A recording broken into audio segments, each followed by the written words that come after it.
तुमने आज की अखबार पढ़ी है? नहीं पढ़ पाया। क्यों? क्या लिखा है? केतुग्राम नाम के एक जगह पर भयंकर कॉलेरा फैला हुआ है। सरकार तो महामारी की आशंका कर रही है। ये क्या कह रहा है? महामारी? तब तो ऐसा भी हो सकता है बहुत सारे लोगों को अपनी जान गंवानी पड़ेगी। हाँ, यही तो डर की बात है। अखबार में ये भी छपा है कि बहुत सारे लोग गांव छोड़कर चले गए। धीरे धीरे केतुग्राम खाली हो रहा है। तुम लोगों के मुंह से केतुग्राम की ये घटना सुनकर मुझे भी अपनी एक घटना याद आ रही है आकाश। हाँ, बहुत पुरानी घटना। कैसी घटना वरुण ताऊ? एक बड़ी ही भयंकर, दिल दहला देने वाली घटना। बोलो ना वरुण ताऊ, उस घटना की बात हमें भी बोलो ना। ठीक है, तब सुन। उन दिनों मैं कुछ दिन की छुट्टियां बिताने के लिए पहाड़पुर नाम का एक छोटा सा सुंदर सा पहाड़ों से घिरे एक गांव में घूमने गया था। मेरे साथ था मेरे पोस्ट ऑफिस का एक पियून जतिन। कुछ दिन पहाड़पुर में गुजारने के बाद अचानक एक सुबह मेरे नाम की एक चिट्ठी आई पहाड़पुर के गेस्ट हाउस में। चिट्ठी? कैसी चिट्ठी वरुण ताऊ? हालांकि चिट्ठी मेरे नाम पे थी, लेकिन चिट्ठी लिखी गई थी जतिन के लिए। लेकिन जतिन के नाम की चिट्ठी तुम्हारे पास कैसी आई वरुण ताऊ? आई थी क्योंकि गेस्ट हाउस बुक किया गया था मेरे नाम पर। अब समझा। उसके बाद फिर क्या हुआ वरुण ताऊ? उस चिट्ठी में क्या लिखा था? हाँ, बताता हूँ, सुनो। पोस्ट मास्टर साहब, एक चिट्ठी आई है। ठीक है, वो चिट्ठी मेरे पास लाओ। जी हाँ पोस्ट मास्टर साहब, ये लीजिए। ये क्या? ये तो मेरी ही चिट्ठी है। इस चिट्ठी में क्या लिखा है पोस्ट मास्टर साहब? खबर अच्छी नहीं है जतिन। मुझे लगता है हमें आज ही लौटना पड़ेगा यहाँ से। क्यों? ऐसा क्या हुआ पोस्ट मास्टर साहब? तुम्हारा घर तो सोनपुर में है ना जतिन? जी हाँ पोस्ट मास्टर साहब, लेकिन क्या हुआ है सोनपुर में? सोनपुर में कॉलेरा ने एक महामारी का रूप ले लिया है। इसी बीच कई लोगों की मौत हो चुकी है और बहुत सारे लोग सोनपुर छोड़कर चले भी गए हैं। ये क्या बोल रहे हैं पोस्ट मास्टर साहब? सोनपुर में बहुत सारे लोग कॉलेरा से मर गए? हाँ, यही तो लिखा है। नहीं, अब एक पल भी नहीं रुक सकता। मैं इसी वक्त निकल जाऊंगा पोस्ट मास्टर साहब। सोनपुर में मेरी पत्नी है, मेरा बच्चा है, पता नहीं वो लोग कैसे हैं। मैं अभी जाना चाहता हूँ पोस्ट मास्टर साहब। ओह, ऐसे घबराने से काम नहीं चलेगा जतिन। ये आप क्या बोल रहे हैं पोस्ट मास्टर साहब? मेरे छोटे से बेटे कार्तिक को लेकर मेरी बीबी मालती कैसी है, किस हाल में है, ये सब सोचकर मेरा कलेजा कांप रहा है पोस्ट मास्टर साहब। चलिए जल्दी से चलिए, इसी वक्त निकल पड़िए। अरे रुको, उसके पहले इस गेस्ट हाउस के मैनेजर से एक बार फोन पे बात कर लूं कि पहाड़पुर से सोनपुर का कोई डायरेक्ट ट्रेन है या नहीं। हाँ पोस्ट मास्टर साहब, पहाड़पुर से डायरेक्ट सोनपुर के लिए एक ट्रेन है। अच्छा, कितने बजे है क्या आप बता सकते हैं? आज दोपहर को ही है, ठीक 3 बजे। हम लोग जब सोनपुर पहुँचे तब शाम हो चुकी थी। गांव के सुनसान रास्ते पर उस समय सिर्फ मैं और जतिन। तुम दोनों के अलावा रास्ते पर और कोई भी नहीं था? शाम के वक्त ही रास्ता बिल्कुल सुनसान था। यही तो स्वाभाविक है पलटू, क्योंकि सोनपुर के हर घर में लोग कॉलेरा से परेशान थे।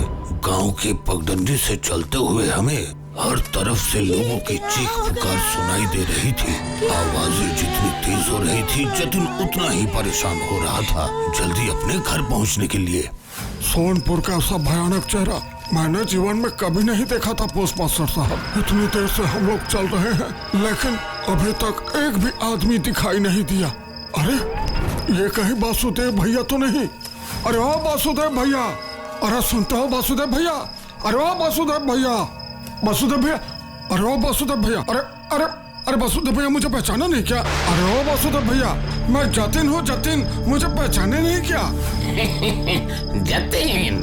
जतिन मुझे तो लगता है दिमाग खराब हो गया। ठीक है, अब चलो जतिन, तुम्हारे घर चलो।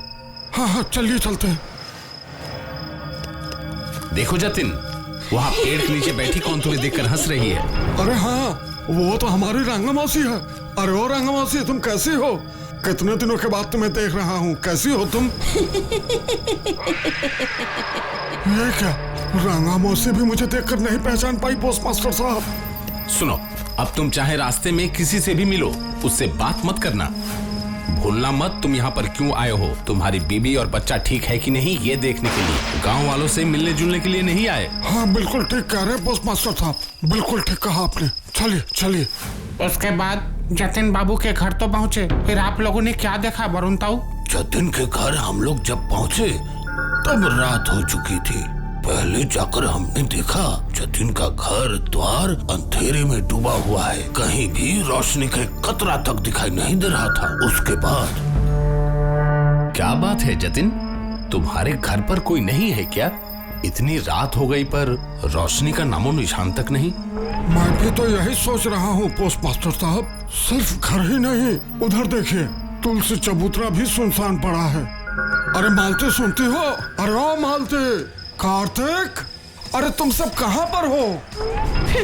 इतने दिनों के बाद तुम्हें हमारी याद आई? मालती, ये है हमारे पोस्ट मास्टर साहब वरुण बाबू, बहुत ही पढ़े लिखे और भले इंसान हैं। इतने पढ़ने लिखने का क्या फायदा? क्या इसके कारण कॉलेरा से मुक्ति मिलेगी? नहीं मिलेगी मुक्ति। ओहो, तुम ये कैसी बातें कर रही हो मालती? अच्छा, घर में इतना अंधेरा क्यों फैला हुआ है बताओ? इतनी बात मत करो, आओ अंदर आओ। घर में घुसते ही पता चलेगा कि सब कुछ ठीक है। घर पे जाते ही सब ठीक हो जाएगा मतलब? उतना सवाल मत पूछो, पहले अंदर तो आओ, फिर पता चलेगा सब कुछ। मुझसे ज्यादा बात मत करवाओ, अच्छा नहीं लग रहा है मुझे। अच्छा ठीक है, चलो चलो, आइए पोस्ट मास्टर साहब, आइए मेरे साथ। क्यों, अब ठीक है ना? घर के सारे दिए जल गए ना? बोलो। लेकिन दिया किसने जलाई? कार्तिक ने। तुम्हारा बेटा अब यहाँ कहाँ है? कार्तिक नहीं है।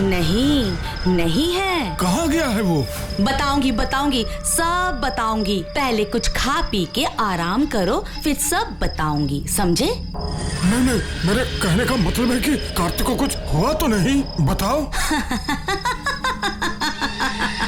बताऊंगी, सब बताऊंगी। पहले खाना खा लो, उसके बाद बताऊंगी। देख रहे हैं पोस्ट मास्टर साहब, मालती ने किस तरीके से कार्तिक के बारे में पूछने पर बात घुमा दिया। मेरे कार्तिक को कुछ हो तो नहीं गया? अरे नहीं, इतने परेशान क्यों होते हो जतिन, तुम्हारे कार्तिक को कुछ नहीं हुआ। तो फिर मेरा कार्तिक कहाँ है?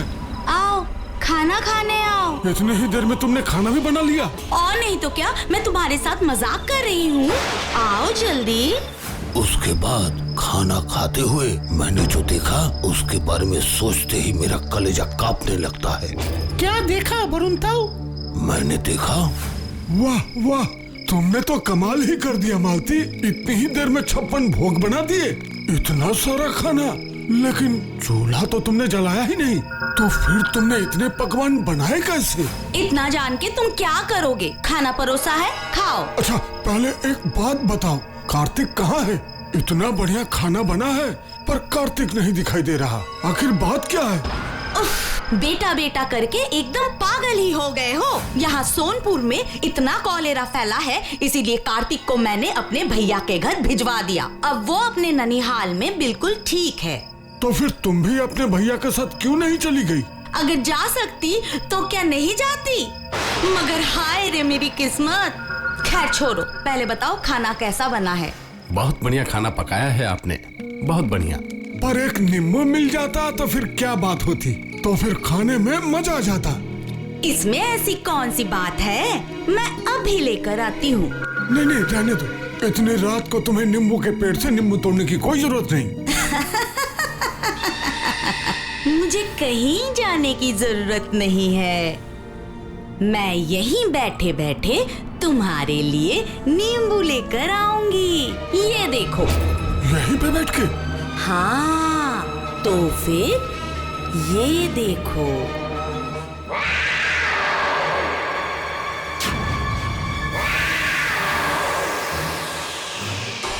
मालती।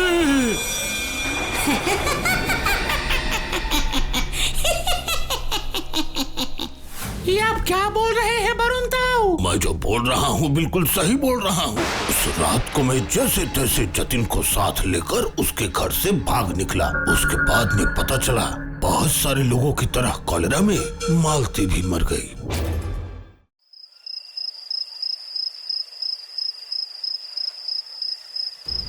अरे वरुण ताऊ देखिए, हमारी ये छाया देखिए, कैसा डरावना लग रहा है। सच कहा आकाश, अपनी खुद की छाया को देखकर हमें डर लग रहा है। तो अब बताओ, उन दिनों मैं कितने डर में था पलटू? मतलब आप क्या कहना चाहते हैं वरुण ताऊ? वरुण ताऊ बताइए ना, बताइए ना। बताऊंगा, मैं तुम लोगों को सब बताऊंगा।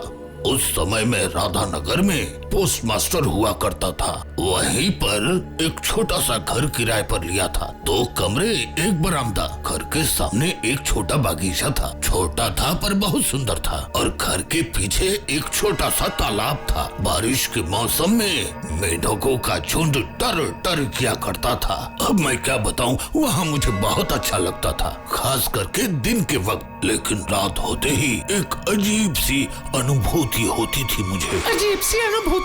मतलब आप क्या कहना चाहते हैं वरुण ताऊ? रात होते ही पता है, ऐसा लगता जैसे कोई टहल रहा है। बागीचे के सूखे पत्तों से चर चर की आवाज आती। ये तो आपके मन का वहम भी हो सकता है वरुण ताऊ। ऐसा भी हो सकता है कि हवा के चलने से पत्ते हिलते थे, या फिर बिल्ली, सांप या दूसरा कोई प्राणी टहल रहा होता। ऐसा हो सकता है ना? अरे बच्चे, अरे बाबा, पहल मैं भी ऐसा ही सोचता था पलटू।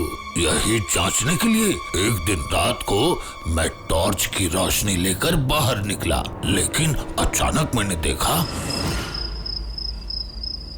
मुझे पता है इस बगीचे में कोई ना कोई जरूर है। सामने आओ, मैं कहता हूं सामने आओ। ये क्या? अचानक ये सारी बत्तियां जलबुझ क्यों रही हैं? मैंने तो कल ही टॉर्च में नई बैटरी लगाई है, तो फिर मेरे टॉर्च की रोशनी ऐसा क्यों कर रही है? नहीं, टॉर्च इतनी जल्दी कैसे बिगड़ सकता है? ये क्या? टॉर्च की रोशनी बुझ कैसे गई? घर की रोशनी भी जलते बुझते बंद हो गई। ये सब क्या हो रहा है? मुझे तो कुछ समझ में ही नहीं आ रहा है। सब कुछ समझने की कोशिश मत कीजिए पोस्ट मास्टर साहब, क्योंकि सब कुछ समझा नहीं जा सकता। कौन? कौन है? कौन हो तुम? मेरा परिचय आप कभी नहीं जान पाएंगे, कभी भी नहीं जान पाइएगा, कभी भी नहीं। कहां गए? कहां गए तुम? मैं कहता हूं सामने आओ। अरे हिम्मत है तो सामने आओ। मैं कहता हूं आओ। हाँ, आ गई। सारी बत्तियां फिर से जल उठी, लेकिन कोई भी तो दिखाई नहीं दे रहा। और अचानक वो आदमी गायब कहां हो गया? हाँ, वो गायब कहां हो गया? आप उस आदमी को देख नहीं पाए? नहीं रे, मैं उस आदमी को नहीं देख पाया। क्या वो इंसान नहीं था? वो कौन था? बताऊंगा, तुम लोगों को सब बताऊंगा। ठीक है वरुण ताऊ, आप बताओ। रात को इतना सब कुछ होने के बावजूद अगली सुबह सब कुछ स्वाभाविक हो गया। मैं साइकिल चलाकर राधानगर पोस्ट ऑफिस पर पहुंचा। पिछले रात की घटना के बारे में मैंने किसी को नहीं बताई, लेकिन पोस्टमैन श्याम सुंदर अचानक आकर मुझसे बोला, आपको क्या हुआ है पोस्ट मास्टर साहब? नहीं, कुछ नहीं श्याम सुंदर। लेकिन आपका चेहरा उतरा हुआ लग रहा है। रात को न सोने से कभी कभी ऐसा होता है। आखिर बात क्या है? असल में कल रात को बत्ती चली गई थी ना, इसलिए मैं ठीक से सो नहीं पाया। बत्ती गई थी? लेकिन हमारे घर पे तो बत्ती नहीं गई, और हमारा और आपका कनेक्शन भी सेम टू सेम है। अब क्या बोलूं? अब नहीं, लोड शेडिंग नहीं हुआ था, बत्ती नहीं गई थी, और फिर बत्ती भी आ ही गई थी। श्याम सुंदर, अब जल्दी से अपने काम पे निकल पड़ो। बहुत सारी चिट्ठियां हैं, सब चिट्ठियों को आज ही बांटनी है। अरे वो तो मैं बांट ही दूंगा पोस्ट मास्टर साहब, पर मुझे लगता है कि आप मुझसे कुछ छुपा रहे हैं। अरे नहीं श्याम सुंदर, मैं कुछ नहीं छुपा रहा, और फिर छुपाने के लिए है ही क्या? तुम इसके बारे में मत सोचो। जाओ, अपना काम सही तरीके से करो। ठीक है पोस्ट मास्टर साहब, मैं जाता हूँ। पर आपने श्याम सुंदर से सारी बातें खोलकर क्यों नहीं बताई वरुण ताऊ? उसका जो स्वभाव है वो मुझे पता है। अगर कह देता तो सारे राधानगर में बात फैल जाती। लोगों के मन में अकारण ही डर बैठ जाता। जो मैं नहीं चाहता था। और फिर बात ये भी थी कि मैं चाहता था कि इसके पीछे के रहस्य को मैं खुद ही सुलझाऊं, बिना किसी को कुछ बताए हुए। समझे तुम लोग? तो क्या आपने इस रहस्य को सुलझा दिया था वरुण ताऊ? हाँ, शायद थोड़ा सा सुलझा पाया था। थोड़ा सा मतलब? घटना के बारे में पहले पूरा सुन, फिर समझ में आएगा मैं ऐसा क्यों कह रहा हूँ। बोलिए। उस दिन रात को खाना खाकर सोते सोते काफी देर हो चुकी थी। घड़ी में देखा तो यही तकरीबन 12 बज रहे थे। अभी अभी आंख लगी थी। अचानक मैंने सुना कि मेरे पास वाले कमरे में कोई चहलकदमी कर रहा है। मैंने सोचा ऐसा कैसे हो सकता है, कमरा तो बंद है, बाहर से ताला बंद है, लेकिन कमरे के अंदर की आवाज धीरे धीरे बढ़ रही थी। अब मैं बिना जांच पड़ताल किए हुए नहीं रह पाया। ये सब इस घर में क्या चल रहा है मुझे कुछ समझ में नहीं आ रहा, लेकिन आज इसका फैसला करना ही पड़ेगा मुझे। कौन है उस कमरे में? हिम्मत है तो सामने आओ। कान खोलकर सुन लो, तुम इस तरीके से मुझे नहीं डरा सकते। मैं भूत प्रेत पे विश्वास नहीं करता। सुना? सामने आओ कहता हूं मैं।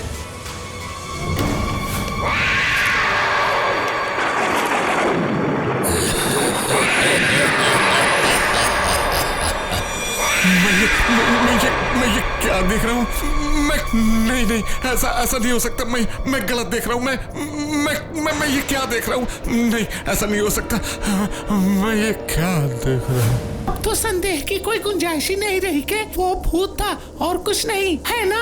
हाँ, मैं भी यही सोच रहा था और इसलिए मकान मालिक पर मेरा गुस्सा और बढ़ गया। फिर मैं दूसरे ही दिन मकान मालिक के घर पे पहुंचा। सुनिए साहब, आपके मकान में भूत है, ये बात आपने मुझे पहले क्यों नहीं बताई? भूत? ये आप क्या कह रहे हैं पोस्ट मास्टर साहब? अरे नहीं, उस मकान में भूत हो ही नहीं सकता। और आप एक पढ़े लिखे इंसान होकर भूतों पे विश्वास करते हैं? मुझे तो विश्वास ही नहीं होता। मैं भी भूतों पर विश्वास नहीं करता था, लेकिन मेरे साथ जो घटनाएं घट रही हैं उस पर विश्वास किए बिना रह भी नहीं सकता। सुना आपने? आप तो बेकार में ही डर रहे हैं पोस्ट मास्टर साहब। मुझे तो लगता है ये किसी की बदमाशी है। आप निश्चिंत रहिए, मैं ये सब बंद करवा दूंगा। हाँ करवाइए बंद, वरना मैं आपको बता देता हूँ कि मैं अब उस घर में नहीं रह सकता। उसके बाद मैं वहाँ से सीधे पोस्ट ऑफिस पहुँचा। लंच ब्रेक में श्याम सुंदर मेरे पास आकर बोला, अरे आप खाना नहीं खाइएगा क्या? नहीं श्याम सुंदर, अभी खाना खाने का मन नहीं कर रहा मेरा। अरे मन करेगा भी तो कैसे, क्योंकि उस घर में जो भी रहता है धीरे धीरे उसकी इच्छाएं मर जाती हैं। वो घर भूतिया है। आपके पहले भी कई लोगों ने वो घर किराए पे लिया, लेकिन टिक नहीं पाए। इलाके में सबको पता है कि उस घर में कुछ ना कुछ जरूर है। जितनी जल्दी हो सके वो घर छोड़ दीजिए। हाँ, मैं तो पहले ही वो घर छोड़ने के बारे में फैसला कर चुका था, लेकिन उस कुत्ती को बिना सुलझाए नहीं। तो फिर आपने उस कुत्ती को कैसे सुलझाई वरुण ताऊ? राधा नगर के थानेदार को मैंने सारी बातें बताई। सब सुनने के बाद 2 स्निफर डॉग के साथ पुलिस वालों को भेजा उन्होंने। स्निफर डॉग क्या होता है? स्निफर डॉग मतलब विशेष ट्रेनिंग पाया हुआ कुत्ता। उनके सूंघने की शक्ति बड़ी तीव्र होती है। इस घ्राण शक्ति के सहारे ही उन कुत्तों ने तफ्तीश में पुलिस की मदद की। समझा। अब बताओ फिर क्या हुआ? उसके बाद पुलिस ने अपनी तहकीकात शुरू की। तहकीकात शुरू होते ही हम सबने गौर से देखा, दोनों कुत्ते घर के पीछे तालाब के पास जाकर एक जगह पर भौंकने लगे। इस पर पुलिस वालों को शक हुआ। उसके बाद क्या हुआ वरुण ताऊ? पुलिस वालों ने छानबीन शुरू की और उस जगह पर खुदाई शुरू कर दी। खुदाई करते ही जमीन के अंदर से निकला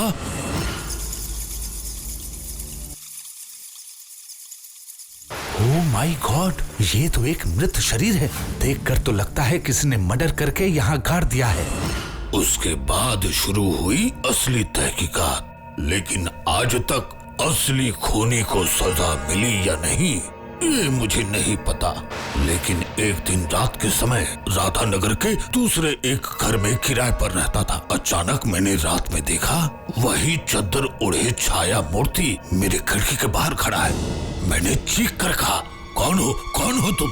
लेकिन छाया मूर्ति ने कोई उत्तर नहीं दिया, धीरे धीरे चला गया। उसके बाद फिर धीरे धीरे रात के अंधेरे में गुम हो गया। उसके बाद क्या कभी वो छाया मूर्ति आपको नहीं दिखी वरुण ताऊ? नहीं बेटा आकाश, वो मुझे फिर कभी नहीं दिखा।